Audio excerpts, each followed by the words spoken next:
We moved into Willow Creek Estates thinking we'd finally escaped chaos. No barking dogs, no weed-covered lawns, no loud parties at 2 a.m. What we didn't know was that peace came at a price, and her name was Karen Witherspoon, HOA president, supreme overlord of Shrub Height, and today, thief of my daughter's joy. Lily had just gotten her birthday present, a shiny pink bike with tassels, training wheels, and a squeaky unicorn horn. She was glowing.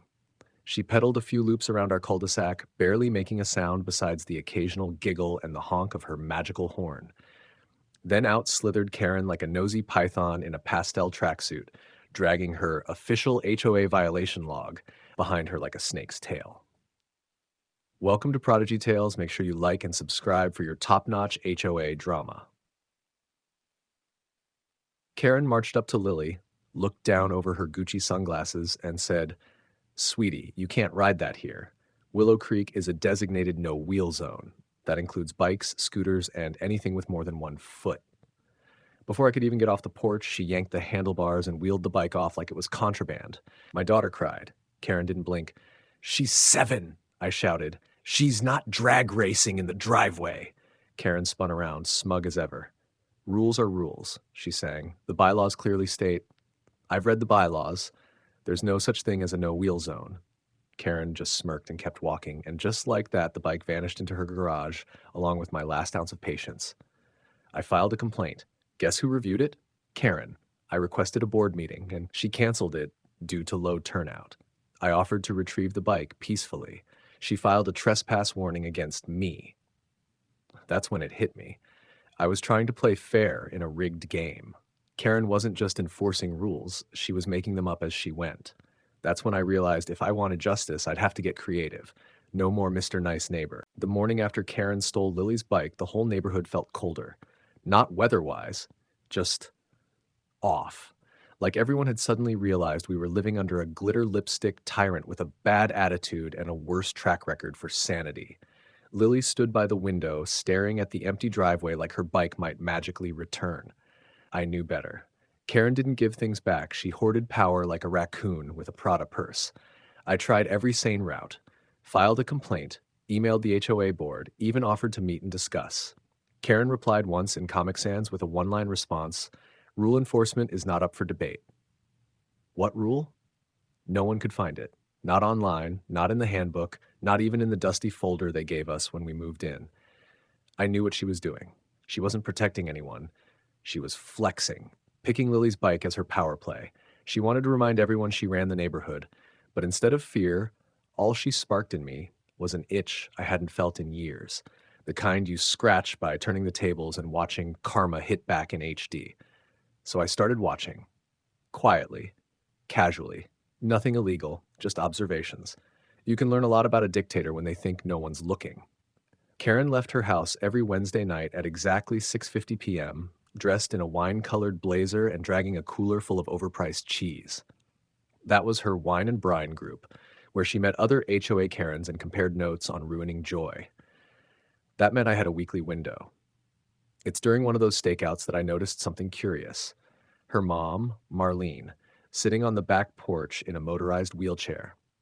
But here's the kicker. Karen had built a little ramp, painted it HOA gray, and never filed a request for it. That's a big no-no in her own covenant Bible. Worse, the wheelchair was parked outside her garage in common visual space, another self-written violation she'd fined other residents for. I wasn't going to touch the chair. Not yet, but the seed was planted.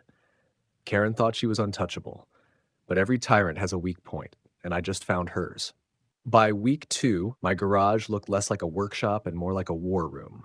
Blueprints of the neighborhood, copies of HOA bylaws, a corkboard full of pins, strings, and photos like I was tracking a serial villain, which, to be fair, I kind of was. Karen had become the suburban equivalent of a cult leader, and her golden scepter, her power to invent rules out of thin air and enforce them with a fake smile and a clipboard. But even tyrants have weak spots. Hers was named Marlene, her mother, and that sleek motorized wheelchair she relied on daily. What made it delicious was that Karen had broken her own rules to make her mom comfortable. Unregistered ramp, unauthorized structure changes, violation of visual uniformity. I had receipts. literal receipts. She'd used HOA funds to buy cement. I found it buried in the quarterly expense report under beautification efforts. So I set the trap. It started with an anonymous letter. Printed on HOA letterhead, I recreated using Microsoft Paint and 20 minutes of caffeine rage. It said, unauthorized mobility device, immediate action required. Slipped it under her door at 3 a.m., ninja style. Next day, chaos. Karen was on the phone with someone from the county, probably trying to convince them that her mom's wheelchair was a seasonal decorative feature. Meanwhile, Marlene, bless her soul, sat calmly watching The Price is Right, like none of it mattered. I waved at her from across the street.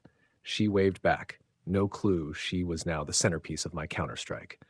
That night, while Karen ranted into her Bluetooth about bylaws and lawsuits, I casually walked past her backyard. She'd left the side gate open. Classic amateur mistake. I didn't touch the chair. I just took a picture.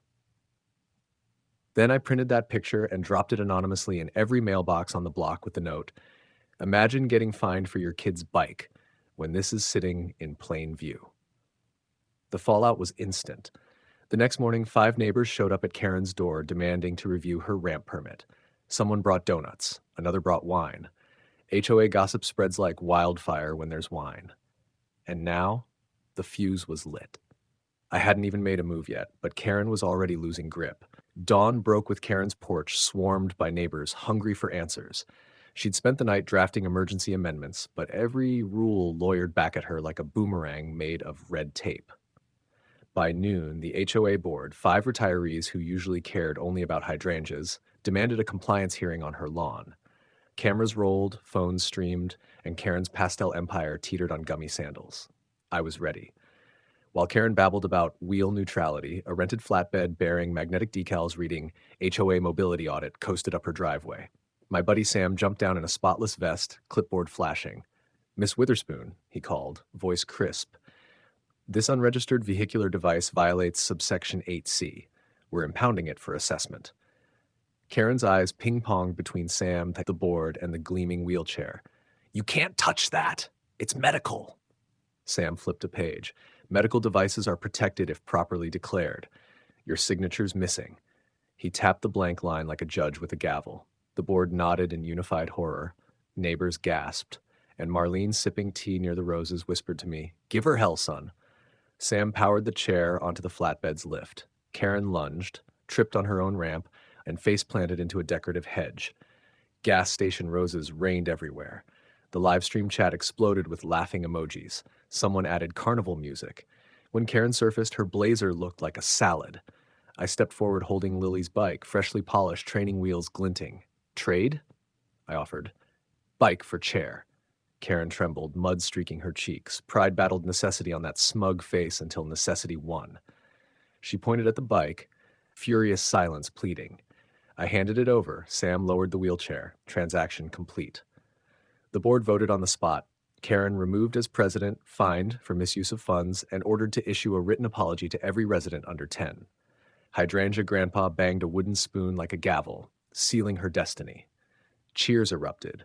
Kids rolled out scooters, rollerblades, even an inflatable T-Rex on wheels. Marlene drove her reclaimed chair in victory laps around Karen, laughing. Lily honked her unicorn horn in triumph. Balance restored, adventure secured, and one pastel tyrant dethroned. Neighbors posted the footage, and it went absolutely viral before sunset, worldwide overnight. Please like and subscribe if you love this story.